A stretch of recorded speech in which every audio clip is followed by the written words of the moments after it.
If you're frustrated with politics and the state of the world makes you feel powerless, listen to this till the end and you might leave feeling more emboldened, hopeful, and with a few ideas. This is part 2 of this episode, so make sure you watch part 1 to understand the context of what we're talking about here. Exclusion is not just the problem of the right. Even within the left, there is so much purity cultures. Whatever political ideology you most identify with, wherever you are in the world, and even if you're satisfied with your representative's job, I bet you sometimes feel frustrated and disheartened by the spectacle we call politics. All we want is to feel safe and live our lives freely with its inherent highs and lows, and to fulfill our purpose if we feel like we have one. But when politicians make our world unsafe and keep disappointing, broken promise after broken promise, scandal after scandal, what can we turn to make our lives better, to create a future that makes sense to us? One that feels not only safe, but actually fun and exciting for as many people as possible. Well, today I'm talking to Professor Sasha Davis to learn how to break free from this seemingly airtight political system by doing what he calls replacing the state. So let's dive in, but first let me give some important information about the show for new listeners. Feel free to skip about a minute if you know the drill. Do you ever feel like every important conversation turns into just another petty debate and that we deserve better? Well, welcome to Make Sense, the show where I, singer-songwriter Leïla Six, interview people with super relevant and important insight to put our ideologies aside and make the most efficient decisions to build societies that actually make sense based on our shared values. I believe these are freedom and safety, which for humans comes from community. And by the way, whether you look at it scientifically or spiritually, community includes the entire planet. But these values can sometimes be a bit conflicting, which is tricky. So how can we shape a world that's both safe and exciting for everyone and on the largest scale possible? Well, that's a tough question and an ambitious goal, and it would be easy to get cynical about it and just say, well, the world's unfair, so I'll fight for my share and F the rest. But I don't want to do that, and I'm sure you don't either. So we need to understand topics that are fundamental to how the world works, complex topics that require our attention if we want to stay true to our values. Now, I tell all of my guests that I only want to have constructive, snark-free conversations here because I want everyone to feel welcome to learn, feel, and grow. So I'll ask the same of you in the comment section. Now, all that's been said, let's use our senses to make sense of the world and create more sensible societies. I know, it's too much wordplay, but I had to. Let my breath brush your ears. Inhale these words. May they fill your lungs and the atmosphere. Speaking of violence, one thing that did worry me when I read your book is the idea that violent people might get inspired to replace the state by force and ignore laws and protections and even human rights. I must say I'm particularly worried about that happening in the US because you guys have guns and a lot of guns. Yeah. And even if physical violence isn't used, like for example, this morning I just saw a report about a whites-only community in the US. They seem very peaceful and they define their project as free association. So basically just a coming together of people who share a similar heritage. But if the project succeeds and more kids are born into that community, they will inevitably go out to the nearest town and meet Black people and might want to associate with them or even have romantic relationships with them. And that would be forbidden in that community, I guess. So that would automatically lead to the exclusion of either the non-white person or the white person who prefers to leave the community. So kind of like a cult. And they defend their project, and many people in the comments defend the project by saying that it's been done before and that many people from other cultures do that in the US and other countries. And basically, why is it only morally wrong when white people do it? But I would argue that isolating in such groups has not been the best idea for any ethnicity because it reinforces, I understand there's a safety aspect to it when it's minorities doing it, but it reinforces the fear towards other groups instead of promoting living together. And I bet these groups, especially the whites-only community, would say that it's their way of replacing the state. So I know you outlined some specific ways of going about replacing the state, and violence and segregation are not part of it. But can you maybe just give us a few rules for doing it in a legitimate and constructive way? You just mentioned something that maybe should be on the list, like being defensive instead of offensive, maybe? Yeah, I think it is an important point that replacing the state is a way in which I'm describing a process, right, of where you're supplanting the power of a state, right? And it isn't necessarily tied to any particular principles or political perspectives, right? The technique, I would argue, applies not just to these activist groups, but it actually is an explanation of what colonialism is, right? It's like you had a functioning governance structure in an indigenous area, and then European colonizers, like in the North American case, came in and replaced that governance structure and made something completely different and subjugated the people under it.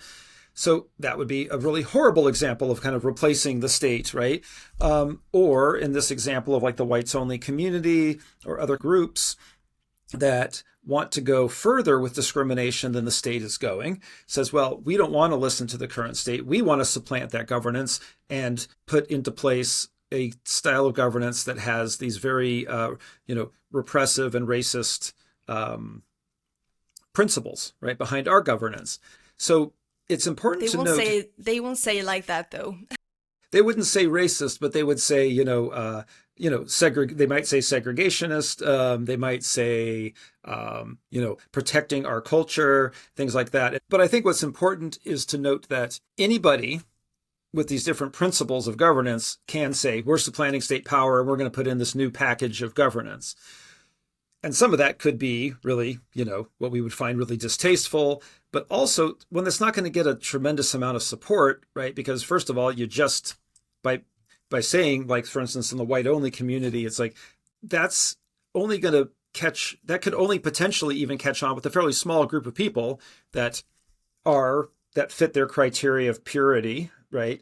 And that also make that same distinction that race is the primary thing that they care about for their social organization. That's a pretty small percentage of the population. Whereas if you are replacing the state and building kind of communities that are inclusive, that are like, hey, we all come from different backgrounds, we all come from different, socioeconomic statuses, et cetera. But if we kind of agree on these basic principles of, protecting our well-being and cooperation, everybody's invited. Now, granted, there are some people that still find that distasteful because they think that maybe society should be more competitive, or they should, that the current distribution of land is the proper one and the people who are owners should maintain it. There's all sorts of things that, not everyone's going to be on board with that more progressive project, but a lot more people are going to be on board with it than like a whites only community. And I think the other key point is that while the technique isn't necessarily tied to any particular, the technique of replacing the state isn't tied to any particular type of politics.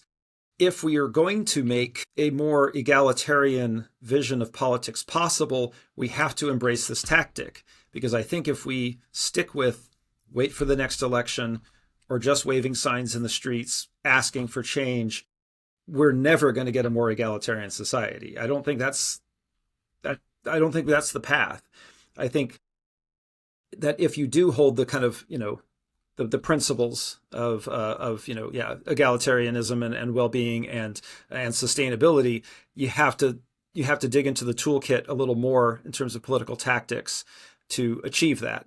And I think it is achievable, but you need to start organizing, and you need to start organizing outside of the state. I mean, you can still vote in an election, but between now and then, you could also help build some alternatives and some things that will give you leverage and some things that will help your well-being and help kind of construct a different political apparatus outside of that, because you might need to. That's sort of the message I'm trying to send in the US context. Yeah. Okay, so inclusion is central to any legitimate project to replace the state. That's fair to say, right? Yeah, I mean, I think so. Like, again, it's a categorization of a tactic, and certainly in my mind, like, I wouldn't be a part of any kind of movement that is not inclusive. Yeah. Okay, and actually in your book, you insist that these movements must include and engage with people who oppose this concept of inclusion because they perceive it as a threat to their traditions, their identity, and so in a way their safety, which I guess is exactly the case of this community we just talked about. And now this podcast is all about inviting all kinds of people to recognize that we really all share the same values of freedom and safety. So I'm not about to criticize people for being scared of losing their sense of safety, but because sometimes this fear can manifest as bigotry, engaging with them can be pretty hard for activists. So do you have any advice on how activists can work with that fear and try to alleviate it? Mm-hmm. Yeah, and I think part of it is about respecting people who may think differently, but also focusing on the things you do want as opposed to things you don't. I would say that, like I was saying about affordable housing, for instance, it's like, that's something that is going to draw people from across the political spectrum when you say, hey, I think maybe we should have a stronger sense of community and more kind of cultural interactions inside of our community or things like that. Most people are going to be interested in that, and they aren't going to feel as threatened by that. If I start with I think we should redistribute everybody's property, people are going to have some reactions, right? Because they're like, wait a minute, you're going to take my property and, blah, blah, blah. And that's, obviously going to just set people off and be very defensive and fear for their safety and all of that. But I think that if you focus on the things that you actually have in common, like, hey, wouldn't you rather have a bigger say in the conditions of your workplace? I think most people would say yes to that. Do you want to have, food security? So in times of economic crisis and stuff, our particular region can also kind of do mutual aid with, the people within the region and potentially outside of it. It's like, that's not a terribly controversial program. And I think that if you can bring people in to those processes, then that can alleviate some of the fear about, well, what is this group up to, right?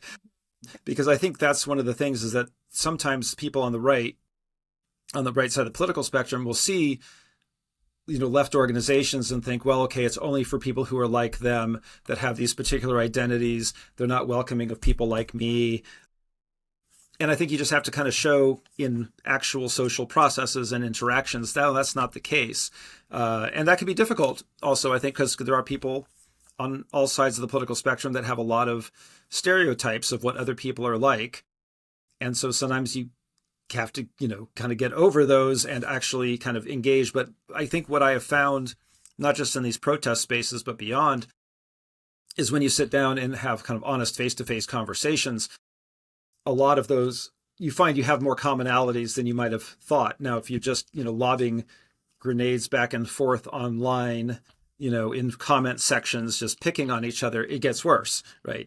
So I think that's kind of one of the keys to engagement, is to not assume any group of people are the enemy that you have to fight against. It's, maybe they may not ever agree with your program, what you're trying to do, but be honest about it and be like, this is what we're trying to do, and we're trying to make lives actually better for everybody. And meaning that will diffuse a lot of that opposition, I think. Mm-hmm. And I think that on the left, this type of communication is not always the most inviting to anyone who disagrees. I mean, even within the left, there is so much purity culture. Yeah, absolutely. Exclusion is not just the problem of the right.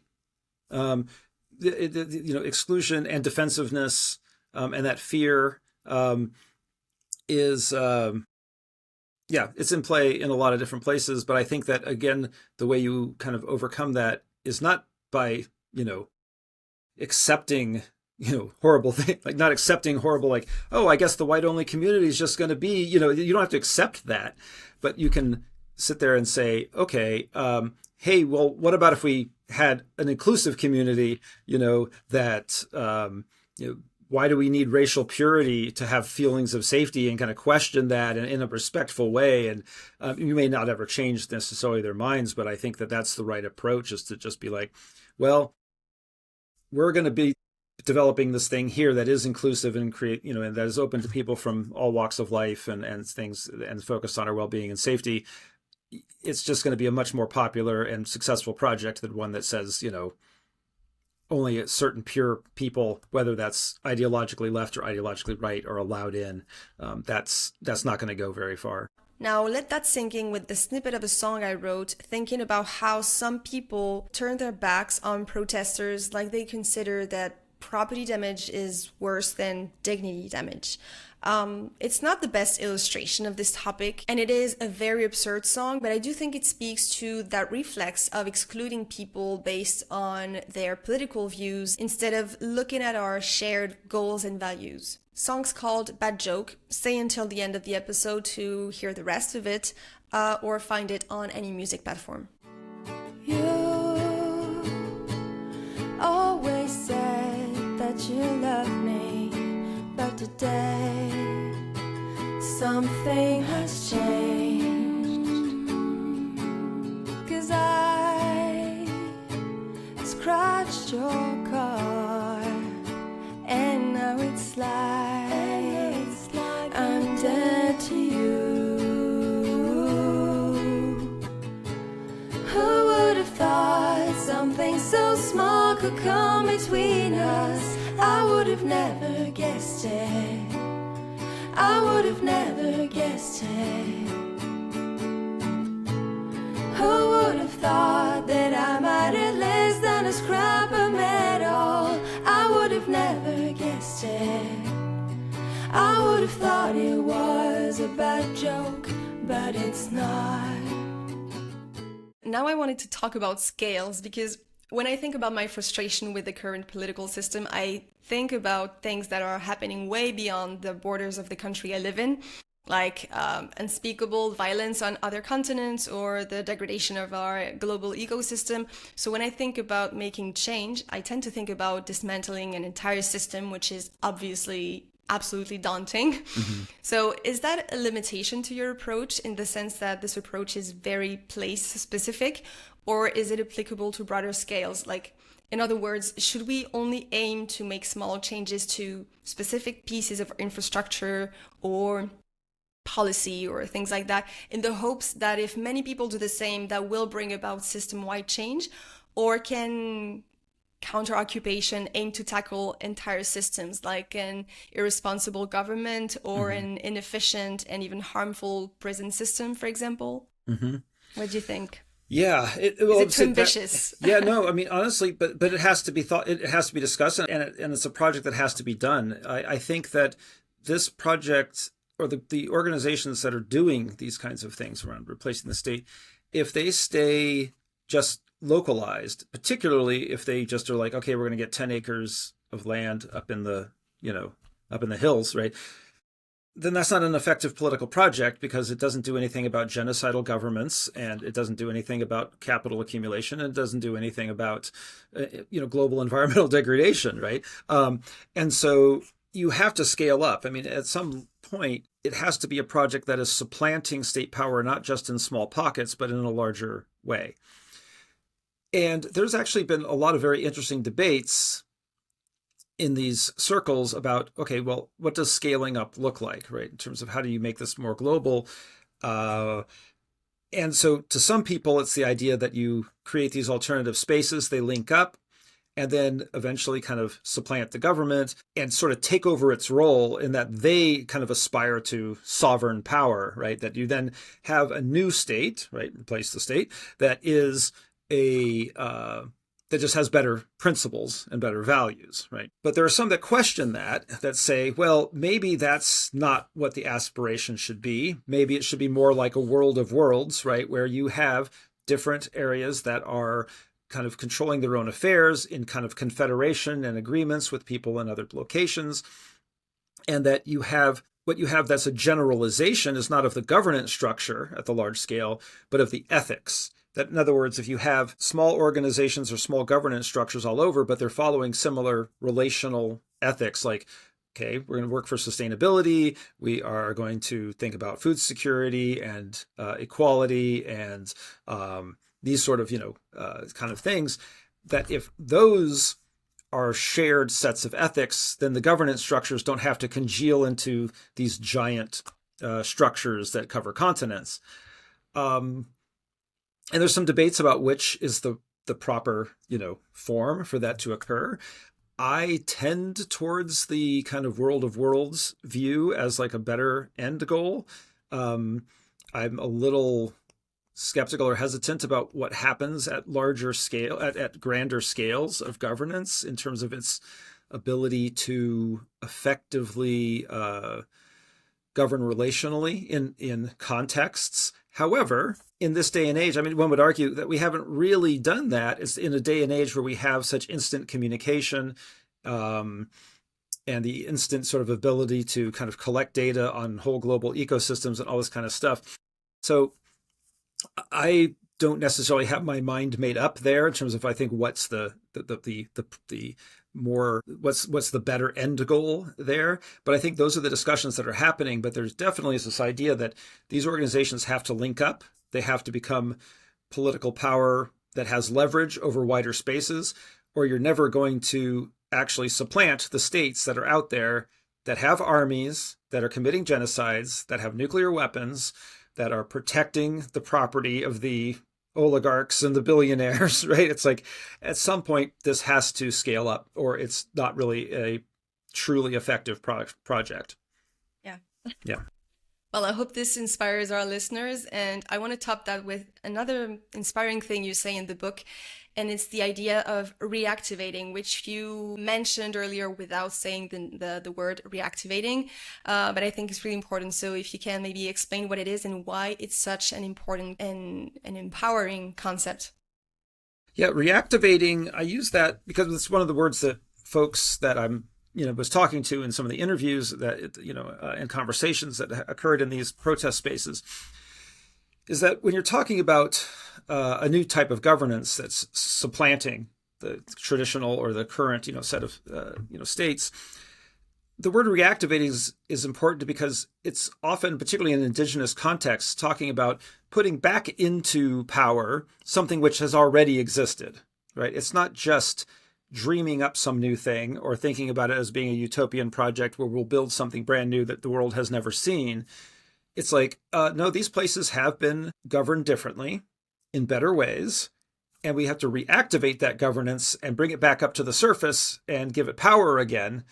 And I think thinking about it that way has some really important value. One of them is it shows you it's not a fantasy, right? It's not a utopia. It's, no, this has been this way before and it can be again.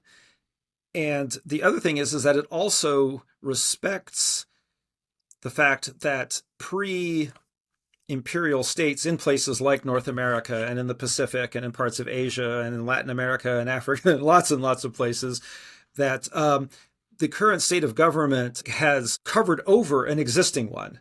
And it shouldn't just be, well, we're going to cover over that one too with something brand new, without recognizing that then you're covering even more what had been happening beforehand. And so what you need to do is, in a sense, reactivate and empower systems of governance that have already been there. And that's a project not just for longtime residents or indigenous folks in these areas. That's a project that really can have broad participation in terms of, and recognizing that those governance structures have existed and can exist again. To me, it's very empowering because it reminds me that the current system is not, like you say in the book, I think natural, in the sense that it's just not just because I was born into it doesn't mean that's all I'm ever going to know and there's no other alternative. And I think it is empowering, and it's not the only way, it's not the only thing we are capable of. And also remembering that other cultures are right now living differently. It's like, we're all human, and if they're doing it, then why can't we be doing it in other places? So for me, it's important also like to reactivate this capacity and to get inspired by these practices that have existed and still exist, to bring them to places that maybe never had that. I mean, I'm European, so maybe in France, I'm French, maybe in France it was like that, like centuries ago. So we need to get inspired by other cultures. And yeah, I think it's important for us who don't have like such a direct relationship with indigenous cultures. Like for you in the US, it's very close, whereas in France, it's not that much. Yeah. Well, I would add one thing, which is that also even in indigenous contexts, as things, the governance structures that are coming to be are also influenced by things that have been going on more recently, right? New technologies, new ideas, new things. And that's being, just like it always has been, those things and innovations are being incorporated into these ideas for governance structures. So it's not like it's a carbon copy of what was 200 years ago, 300 years ago. It's something that has also morphed, changed, and drawn into it the insights and the value of things that have been going on all along. So it's always a little bit of a hybrid sort of thing that is being reactivated through the participation of people and things like that is always, it's never entirely new, but it's never entirely old either. Mm-hmm. Well, then I'll say another quote from the book that I had. I wasn't going to say it, but it fits with what you just said. It said, replacing the state is not a utopian strategy. Instead, it is a technique that takes what is, then mixes it with what has been and what could be. And I think, yeah, it is. It is very empowering and very inspiring to imagine a future that's because usually people tend to think that it means going back to like before modern days, and that's not very appealing to a lot of people. It is to some people, but not, I don't think, the majority. Right. So this is the end of the interview, and because most of us, I guess, I mean, at least me, are frustrated with our current political systems, yet don't always know where to even start. Do you think we could leave our audience with a couple of actionable tips, like maybe the first step of the general roadmap for replacing the state, whatever the scale? Yeah, one of the things I talk about in the later part of the book is this kind of idea of connect, claim, and create, right? This idea that the way in which a lot of these organizations and these movements kind of work is, connecting, claiming the ability to kind of control an area or, a process, and then create the things that you kind of want to see in the world. And that all three of these things kind of happen a little bit interwoven together. It's not necessarily that one happens before the others. However, I would really emphasize the connect part of that. Connect, claim, create. And that's because connecting can be sometimes the hardest thing to do, but also the most valuable thing to do, because there are things that you can do in a group that you're just not going to be able to accomplish as an individual. You're going to find, power by coming together. And that can be really hard, I think, particularly in this day and age. But so for myself, in the last couple of months, the thing that I've been really focused on is that connecting part, like connecting with people in my community here where I live in North America.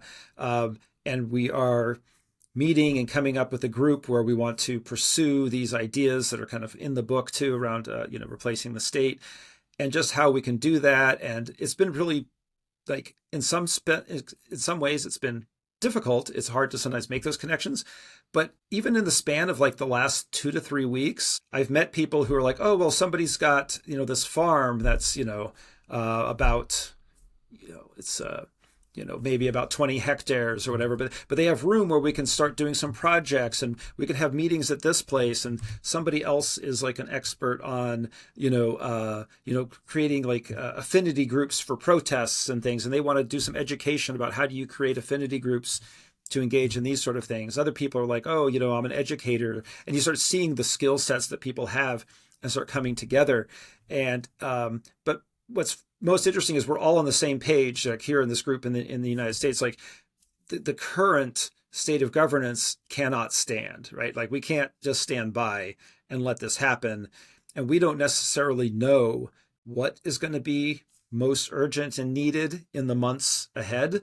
But we do know that if we start creating a group and talking with each other and having some ideas about what kind of things we want to do, that will be in a much better position for whatever is coming. And that's been, like I said, it hasn't necessarily been easy, but it's been super rewarding to just make those connections, to step out of the comfort zone, because you feel a little vulnerable. Sometimes you feel a little silly. Sometimes you're like, well, I don't want to I want to be really participatory. I don't want to like talk too much. I don't want to talk too little. I mean, all those things that come with social kind of situations are all in play there. But it's actually, the results have been quite, I don't want to say magical, but we've made a lot of progress in really just a few weeks, and we're just building things methodically, week by week.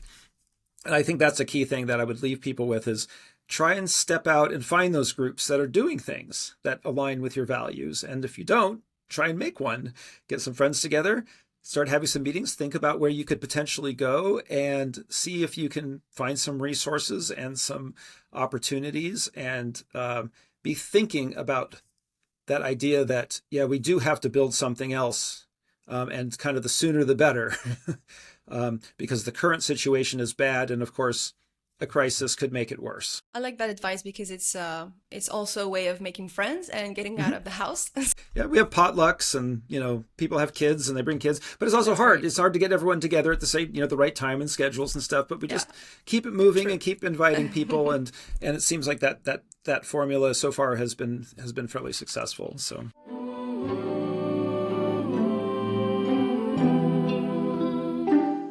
All of this is not to say that the state doesn't have a role to play in society. I think even if you wanted to, you couldn't ignore how beneficial public spending can be when it's done right. Like with knowledge sharing with public libraries and schools, research that gives us things like life-saving medicine or the internet, quality healthcare services for everyone, everyone's ability to move around on safe roads, to take a bus or a train, or even to rent a city bike. To me, all of this is more about saying, okay, the state is not doing or going to do what experts say would be helpful in this or that aspect of life or society to reduce risks. So what can be done by us, by me? I also don't believe the state should just disappear. Maybe it's possible not to have a state, but because for me the goal is to be efficient so that everyone can have the best living conditions because we're all the same and nobody deserves more or less of their needs met, I think a state run through something like participatory governance would be much more efficient than no state or close to no state at all. And yeah, I believe the goal should always be to find the most efficient ways to give us the freedom and safety we all want and need. So for me, replacing the state is more of a reaction to the state's irresponsible behavior right now or in the possible future. So it is a complex balance to find between not giving up on the type of state that we deserve and can have, and also not depending on a state that may very well not have our best interest in mind. And that's why it's important to experiment with different ways of reclaiming our agency and saying, this is how I think we should take care of one another in society. Some of these ways include worker cooperatives, energy cooperatives, food cooperatives, local currencies, libraries of things where you can borrow things instead of buying them, farmer seed banks, community-supported agriculture and farm-to-table subscriptions, social and solidarity economy initiatives, which actually represent 10% of the GDP in France, so that's something. Community gardens, mutual aid, free software, territories of life, acequias, so community-operated irrigation systems, housing cooperatives and self-built associations, loan and credit cooperatives, rotating credit and savings associations, non-interest banks, childcare networks, and so on. So next time you feel powerless, angry, and completely abandoned by the people who are supposed to serve and represent you, come back to this long and not even exhaustive list of ideas and try to find a small way you can contribute to an alternative that creates a better future and even a better present for you and everyone else. Now, movie time.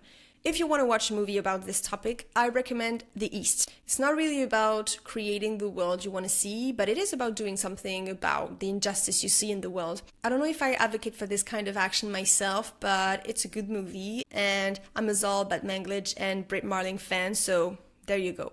If you have more movie recommendations about this topic, let me know in the comments. You can get some extra information and listen to the song you heard today at the end of the episode, or just find it on any music platform. And you can find Sasha Davis on his Substack called Make the New World, and you can find his book, Replace the State, pretty much everywhere online. I hope you got some valuable insights from this episode, and if you want to learn more from my guests, you'll find everything you need in the show notes. I, for one, thank you for your attention. I know you could have been watching or listening to a billion other things, and I'm glad you picked this one. Now, 3 things before I leave you. Number 1, if you liked the music you heard today, you should look me up on the music platform you use. There will also be a link in the show notes to help you find me on there. Number 2, if you want to help me make the internet a place for more constructive and nuanced conversations, you can subscribe, like the episode, share it, and leave a comment or review depending on where you're listening to this. And number 3, you can also subscribe to my free Patreon, to my free newsletter Night Sky, and follow me on Instagram or TikTok to understand a bit better the messages behind my songs. Again, everything will be in the show notes. All right, thank you, and take care, and keep trying to make sense.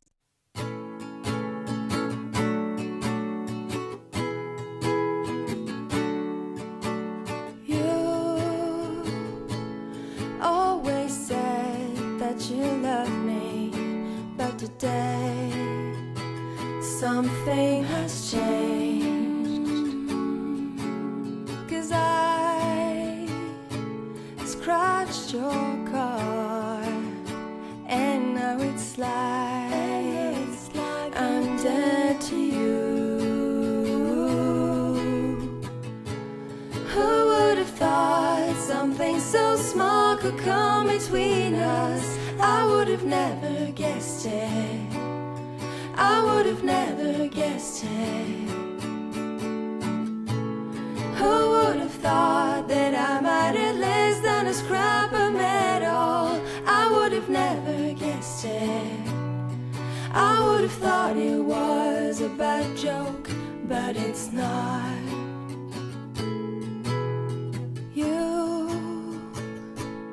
Used to say that I was family, but today your words have changed.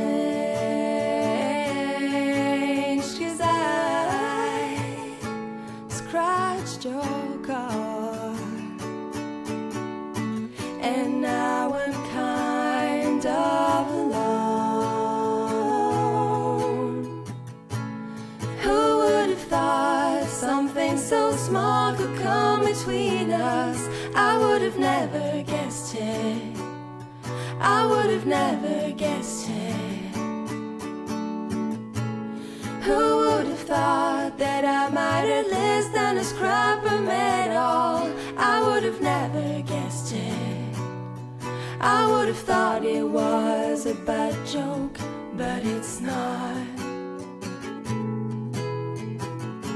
And I can't explain, but you can't listen, so you won't understand. And you think you're right all the same. And I can't explain, but you can't listen, so you won't understand. And you think that it is a fair game. Who would have thought something so small could come between us? I would have never guessed it. I would have never guessed it. Who would have thought that I mattered less than a scrap of metal? I would have never guessed it. I would have thought it was a bad joke, but it's not. It's not. It's not.